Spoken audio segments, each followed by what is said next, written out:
जय श्री महाकाल। बहुत लोगों को घर में उनके देवता पूजने से और ना सही से पूजने से उनके घर में कई समस्याएं आ जाती हैं। और उनमें से एक समस्या से औलाद ना होना, ये भी बहुत बड़ी समस्या है। औलाद ना होना, किसी को ग्रंथ लग जाना, किसी को कोख बंधन कर देना। उनमें से सबसे खतरनाक जो होता है वो ग्रंथ। ग्रंथ में 7-8 शक्तियाँ एक साथ चलती हैं और इसे एक ही काम किया जा सकता है कि सिर्फ कैद, बिना कैद किए हुए आप कुछ नहीं कर सकते। ये उपाय से हटते नहीं हैं, बिना कैद किए नहीं कर सकते हैं। ऐसे ही एक मेरे साथ घटना घटी। उनके घर में उनके घर के भी देवी देवताओं को पूज रखा था और पूजा भी चल रही थी। फिर भी उनके 4 लड़के थे, उनमें से तीसरे नंबर की बहू को बच्चे नहीं हो रहे थे, कई वर्ष बीत गए थे। और वो जो जहाँ कहे, आप देखे होंगे कि जो दुखी व्यक्ति रहता है, जिसकी बातों में थोड़ा सा दम लगा उधर ही चल देते हैं। कभी यहाँ गए, कभी वहाँ गए, कभी इधर गए, कभी उधर गए। वो जाते रहते थे किसी न किसी पे, पर कोई कुछ बताए, कोई कुछ बताए, कोई कुछ बताए। जितने लोग तितने तरीके की बातें, जितने जानकार के पास जाओ तितने तरीके की बातें करते रहते थे। कोई बोले ये कर दो, कोई बोले वो कर दो, कोई बोले वो कर दो। सबकी बातें अलग अलग तरीके से, अपने अपने तरीके से। और वही हाल होता है कि मरता क्या नहीं करता। जो व्यक्ति दुखी है वो क्या नहीं करेगा। सब कुछ इधर उधर की क्रिया, आगे पीछे की क्रिया करते रहते थे। और उनकी जो समस्याएं हैं वो खत्म होने का नाम ही नहीं ले रहा था। मेरे से जब उनका कांटेक्ट हुआ तो पहले तो मैंने मना कर दिया कि नहीं, आप किसी से दिखा लो, क्योंकि मेरे पास उस समय में कुछ क्रियाओं में था, खाली नहीं था। मैंने बोला किसी को दिखा लो, क्योंकि मुझे मालूम है जब इनके पीछे ऐसे चीज़ों में लगाया जाता है तो बड़ा लंबा इनको चलना पड़ता है। रोको, फिर करो, रोक के फिर रखो, फिर उनके बच्चे पैदा हों, तभी आप इन्हें हटा सकते। जब तक लड़का पैदा नहीं होंगे तब तक आप हटा भी नहीं सकते हो। तो मैंने कहा कि कोई मिल जाए तो ना करा लो। तो कई जगह पे फिर भी दौड़े, लेकिन नहीं हुआ। सब ने अलग अलग तरीके से, बिल्कुल वो थक गए कि अब हमारे किस्मत में है ही नहीं। और औरत यह बोलने लगी कि तुम हो सके तो कोई दूसरी शादी कर लो। मतलब मन तो उसका भी था रहने के लिए, लेकिन लोग गांव इर्द गिर्द के सगे संबंधी कैसे हीन भावना से देखने लगते हैं कि अरे इसको तो ये नहीं है। वो अपने अपने तरीके से ताना महना मारने लगते हैं, जो कि बड़ा तकलीफ होता है। वैसे मारना तो नहीं चाहिए, पर किसी का मुंह पकड़ के कोई रखा है नहीं। फिर एक दिन मेरे से कहे कि अब आखिरी आप देखिए, अन्यथा अब हमने सभी जगह दिखा के हार गए, सब कुछ करा के। कोई बोला है देवता को पूज लो, कोई, हमने सब करा के देखे पर कुछ नहीं हुआ। और उन्होंने देवता भी पूजवा दिए थे। देवता भी जो उनके घर भर के देवता, जो उनके दादा परदादा के पूजी थे, वो भी पूज लिए थे। लोगों ने उनको हिदायत दी, जानकारों ने, कि आप ये पूज लो, मैं ये कर दूंगा, वो कर दूंगा, पर कहाँ। तो मैंने बोला ठीक है, आप मेरे स्थान पे आइए। काफ़ी अब देख लिया कि बिल्कुल वो हीन भावना हो गए हैं। मैंने बोला अच्छा ठीक है, आइए। अब उस समय बुलाया गया था, बरसात का समय था। आए, अच्छा रुके, दोनों प्राणी, आदमी औरत दोनों आए। अब बैठे तो औरत बेचारी एकदम बिल्कुल सुखी सुखी निगाह से, जैसे होता ना कि यहाँ भी बिना मन से, हमारे पास भी आदमी के तो थोड़ा सा मन था, पर औरत तो बिना मन से ही आई थी कि इतनी जगह गए कुछ नहीं हुआ, तो यहाँ भी चलो एक बार और देख लेते हैं। मैंने उसके भाव को देखा तो मैं समझ गया कि ये औरत बिल्कुल अंदर से बिल्कुल टूट चुकी है और इसे यहाँ भी अब विश्वास नहीं है कि अब यहाँ हो सकता है। फिर मेरे अंदर आया कि नहीं, कोई बात नहीं, जब बिल्कुल थक गई है, हार गई है, तो इसका अवश्य करना चाहिए। अपने पास जो है, अगर भूत प्रेत बाधा से नहीं होने दूंगा। भगवानी गति है, बात अलग है, भूत प्रेत बाधाओं से नहीं होने दूंगा। बोले अच्छा ठीक है। तो हम सब जो सारी सामग्रियां थी देखने की, सब एकत्रित करके सब व्यवस्था कर लिए थे। शाम को हम लोगों को पूजा में बैठना था। औरत को थोड़ा सा साइड में बैठा दिया, आदमी आगे बैठे। और उस समय मैंने कुछ अपनी शक्तियों का ध्यान किया, उनसे बुलाया और पूछा कि औरत को प्रेत बाधा है या नहीं। तो उन्होंने साफ कह दिया कि इस औरत को प्रेत बाधा है, इस औरत के ऊपर शैतानी हरकत है। जो इसके ऊपर है, शैतानी हरकत है, इसके वजह से इसके लड़के नहीं हो रहे हैं। और लड़के इसको स्वप्न आते हैं उस पिशाचे का, अलग अलग तरीके, किसी लड़के का, किसी अन्य लड़के का। इसको मसान की भी बाधा है, मसान की भी बाधा है, कई छोटे छोटे बच्चों की भी बाधा है, और पिशाची बाधा है। इसको लड़का आने से, जैसे फर होता है एक तरीके से, तंत्र भाषा में बोला जाता है, फल लगते हैं उसे खा जाते हैं, ये पिशाच लोग उसका घ्रास कर देते हैं, मार देते हैं। इसको स्वप्न में अनेके अनेके तरीके से आते रहते हैं, किसी न किसी तरीके से वो स्वप्न आता रहता है, आता रहता है। तो मैंने उससे पूछा कि क्या आपको आते हैं? और ये अधिकतर बहुत औरतों को होता है, अधिकतर ये बहुत औरतों को होता है जिनमें पिशाची बाधा होती है, शैतानी बाधा होती है, तो उनको स्वप्न भी आते रहते हैं, कई औरतों को होता है। तो मैंने एक दो बात पूछा कि आपको ऐसे ऐसे दिखते हैं? बोले हाँ दिखते हैं। बोला अच्छा ठीक है। इसके बाद मैंने पूछा कि इनके घर के देवी देवताओं? बोले इनके देवी देवताओं को पुजवाया गया है, लेकिन उल्टा सीधा पुजवा दिए हैं।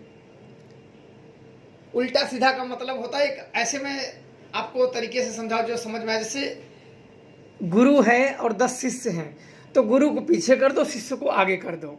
यानी कि जो मेन पुजारी है उसको पीछे कर दो सबसे, और जो पीछे वाले हैं उनको आगे कर दो। देवताओं को उलट पुलट पुजवा दिए, आगे के पीछे, पीछे के आगे कर दिए।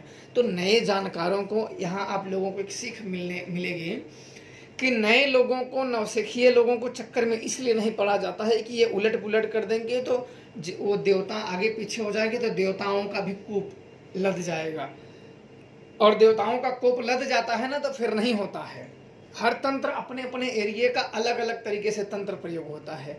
जैसे हर एक राज्य का अलग अलग तरीके से प्रयोग होता है। तो ये कई जगह पे गए, अन्य अन्य तरीके से लोग कहते नहीं कि कोई होता है ना कि किसी ने कह दिया कि भाई इनको भूत, देवता बड़े बलशाली हैं, भूत पकड़ लेंगे। तो उसने देवताओं को भी, उसने जाना नहीं कि देवताओं को कैद नहीं किए जा सकते हैं, बड़े बड़े शक्तियों को।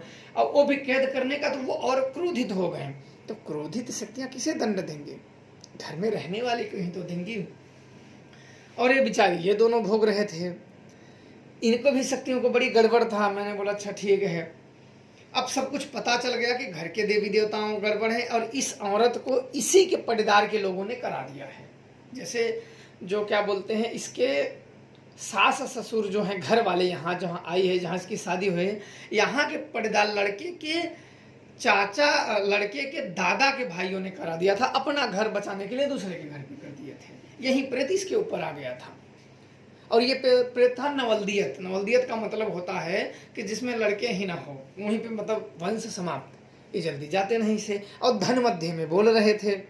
किसी ने इसको साड़ी दे दिया था, साड़ी दे दिया था, और 20-21 रुपया दे दिया था, उसी पे भूत दे दिया था। वो भूत धन मध्य में, सोपत धन जैसे बोलते हैं, आप लोग शायद जानते हो या नहीं जानते हो, सोपत धन में, धन मध्य में प्रेत आ गया था। और ये इसी का हो गया था। उसमें से हरिकसा बरम था, एक अघर बरम था, भवानी थी, और माता की मरी, जो माई जी में मर जाती है। जैसे किसी को शीतला निकल जाती है तो वो मर जाती है, तो कई कई जगह भी इसे माता ही मानने लगते हैं, पर ये माता की मरी बोलते हैं। इसे कई कई मरण बोलते हैं, या माता की मरी, कि माता में ये मर गई, उसे मरी बोलते हैं। कई कई जगह पे मिट्टी बोलते हैं। और ये माता की मरी जो मिट्टी है, उसी के घर की थी, उसके दादा के लड़की थी। मैंने शक्तियों से पूछा कि भाई ये मरी कौन है? तो उसने बताया कि ये जो लड़का है, इसके दादा के जो पड़दारी, सगे दादा नहीं, दादा के भाई के दादा, दादा ही लगते हैं, तो दादा के लड़की मरी हुई है भवानी, इसमें माता की मरी में। ये भी बड़ी, इसको भी निकाली किया जाता है, इसको भी ऐसे नहीं पकड़ा जाता है, क्योंकि माता की मरी है, आप ऐसे पकड़ोगे तो फिर और मुसीबत आ जाती है। इसको भी निकाली किया जाता है। और किसी को जब जहाँ जहाँ गए, उचित जानकारी ना होने के कारण इसकी भी एक पढ़ाई होती है। मैंने पहले भी कहा था कि तंत्र मंत्र की भी एक पढ़ाई होती है, लाइन बाय लाइन। तो कहीं जगह गए, अपनी ही शक्तियों को कोई पूजा दे देता है, कोई हवन दे देता है, कोई बलि देता है, कोई कुछ देता है, पर जबरदस्ती इधर उधर किए, पर हर काम एक जैसे होते नहीं हैं, और समस्या बढ़ती गई। और ये भी बेचारा निर्बुद्धि उनकी बातों में आते गया, करते गया, करते गया, देवता भी बिगड़ गए, भूत भी इन्वॉल्व हो गए। अब उसका ख्याम आ जाए, बेचारी औरत भर रही थी। मैंने उसको सारी बातें बताई, तो दोनों रोने लगे। और उस आदमी का भी थोड़ा सा गलती यह था कि वो कहीं भी कुछ भी, कहीं हनुमान जी की पूजा करने लगे, कभी ठाकुर की पूजा करने लगे, कहीं लक्ष्मी की करने लगे, जो जहाँ कहे वहाँ करने लगे। अब इसके बाद उसको मैंने सारी चीज़ें बंद करा दी कि तू ये सब बंद कर दिया, कुछ मत करो, क्योंकि पूजा पाठ भक्ति एक मन तो सांत्वना देता है, सिद्धि अलग होती है, पूजा पाठ और देवता शरीर पे बुलाना अलग होता है। मैंने कहा कि तू एक काम कर कि सबसे पहले अपने देवताओं को पूज ले, मैं उनको बुला रहा हूँ, तुम्हारे ऊपर मैं बुला रहा हूँ। मैं सोचा भाई उनसे जानते हैं कि क्या उनको दिक्कत है। अब मैंने सारे भूतों को अलग कर दिया, जो औरत के ऊपर थे उसको अलग कर दिया, जो आदमी के ऊपर भूत थे वो भी अलग कर दिया, और देवता जो बचे हुए थे वो वचन काट के छुट्टा कर दिया। छुट्टा करके फिर मैंने बुलाया कि भाई आपको पूजा चाहिए, तो आवाज़ बुलाया, कुछ शक्तियों का स्मरण किया, वो तुरंत इसके ऊपर आ गए, आदमी के ऊपर आ गए। फिर आगे के पीछे देवता जो थे, देवता उसके बलिष्ठ थे, देवता ताकतवर थे, उसमें से ठाकुर थे, ठाकुराइन थे, बिरतिया था, जो ड्योढ़ी पे जो द्वार पे बिरतिया, आपने सुना होगा, जो इन चीज़ों को पूजा करते हैं, बिरतिया होता है जो सुअर की बलि लेता है, वो दरवाजे पे ही लेता है और किसी भी शक्ति को घर के अंदर जाने नहीं देता है। बिरतिया था, भैरव थे पूज्यमान में, शायर थे, और कहीं कहीं देवता 7-8 देवता थे उनमें। तो सबको पारी पारी बुलाया गया, और उनमें एक ही गलतियां थी। उन देवताओं ने कहा कि हमें तो ये पूछ ही नहीं रहा है, ये तो बाहरी लोगों के दौड़ रहा है, हमें तो ये पूछ ही नहीं रहा, तो जाए दौड़े, हम क्या करें। मैंने कहा कि आप लोग प्रतापी देवता हैं, आप लोगों के रहते हुए ये क्यों दुखी हुआ, आप लोग हो तो ये क्यों दुखी है। बोले ये हम लोगों को छोड़ के बाहरी लोगों को चक्करों में दौड़ रहा है, कभी यहाँ दौड़ रहा है, कभी वहाँ दौड़ रहा है, कभी वहाँ दौड़ रहा है, कभी इसके पास दौड़ रहा है, तो जाए दौड़े, हम लोग हैं, हम लोगों को पूछ ही नहीं रहा है।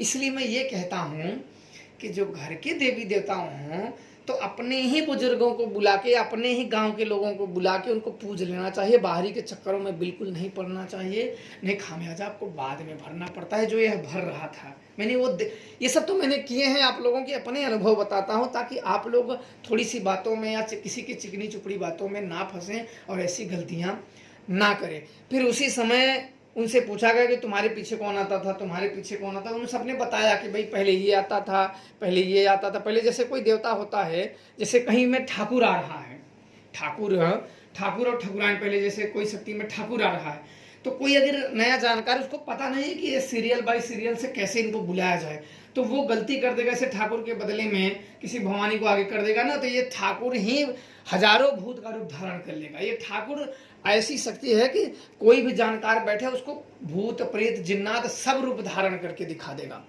अब वो जानकार बताएगा तुम्हारे में जिन्न है, तुम्हारे में भूत है, शैतान है, ये है। एक ही शक्ति रहेगी ठाकुर, लेकिन वो ठाकुर को नहीं बता पाएगा, बाकी सबको बता देगा। ठाकुर ही अनेक रूप धारण कर लेता है, पर वो अपना परिचय नहीं देता है। एक प्रकार की कहावत है कि अपने भेद नहीं देते हैं। तो ये ठाकुर बड़ी ही उग्र शक्तियां होते हैं, बताने में भी बहुत तेज होती है। तो यही एक नाराज हो गया था, इसको भी आगे किए, फिर ठकुराइन को, फिर स्टेप बाय स्टेप सभी शक्तियों को बुला के उनसे यही कहें कि आप इनकी रक्षा करिए। रक्षा सब कुछ करने के बाद, सही करने के बाद, मैंने कहा कि आ रहा है नवरात्र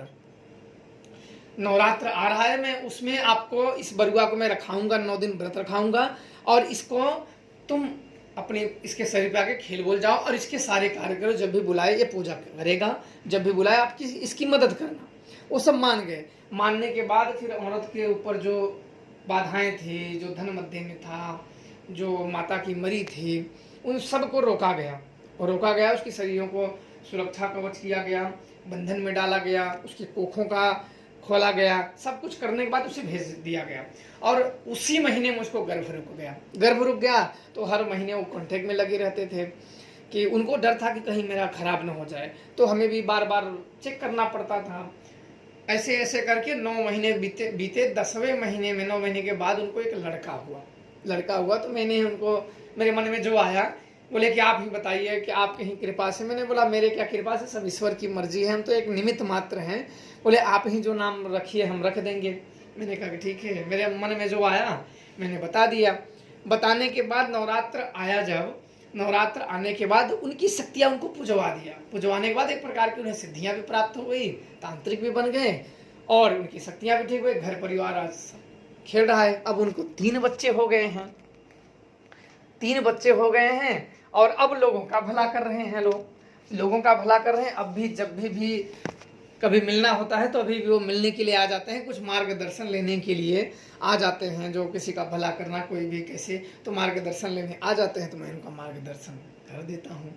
तो कभी कभी ऐसे होता है ना कि एक कहावत है बुजुर्ग, लौंडे लपाड़ियों के चक्कर में कभी कभी बहुत बड़ा मुसीबत मोड़ ले लेते हैं लोग, कि उलट पुलट कर देते हैं काम ना, उलट पुलट कर देते हैं, तो उससे और बहुत बड़ी दिक्कतें बढ़ जाती हैं, जैसे इनकी बढ़ी थी। तो इसलिए कोई भी काम जिंदगी में करे तो 100 बार सोचें, अन्यथा उसका परिणाम अगर होगा तो स्वयं को ही भुगतना पड़ता है। और कई ऐसी शक्तियां पर्दारी लोग कर देते हैं, बस अपना जान बचे, सामने वाला मर क्यों न जाए। किसी के घर में दान मार देते हैं, किसी में नैया दान मार देते हैं, चक दान मार देते हैं, दान मध्य में प्रेत दे देते हैं। देने के इतने तरीके हैं कि ओझा तक को भी भूत दे दो। एक होता है भूत को बेचना, किसी के धन मध्य में दे देना भूत, तुरंत ही शरीरों पर बुला के वचन करके। तो ऐसे चीज़ें थोड़ा सा सोच समझ के ही करनी चाहिए। बाकी फायदे नुकसान भविष्य में देखने को मिलता है। आप लोग समझ गए होंगे कि कभी वैसे भूतों से बिल्कुल ही सावधान रखना चाहिए, और ज़िंदगी में ऐसे लक्षण हो तो किसी योग्य जानकार को अवश्य दिखा लेना चाहिए। जय श्री महाकाल।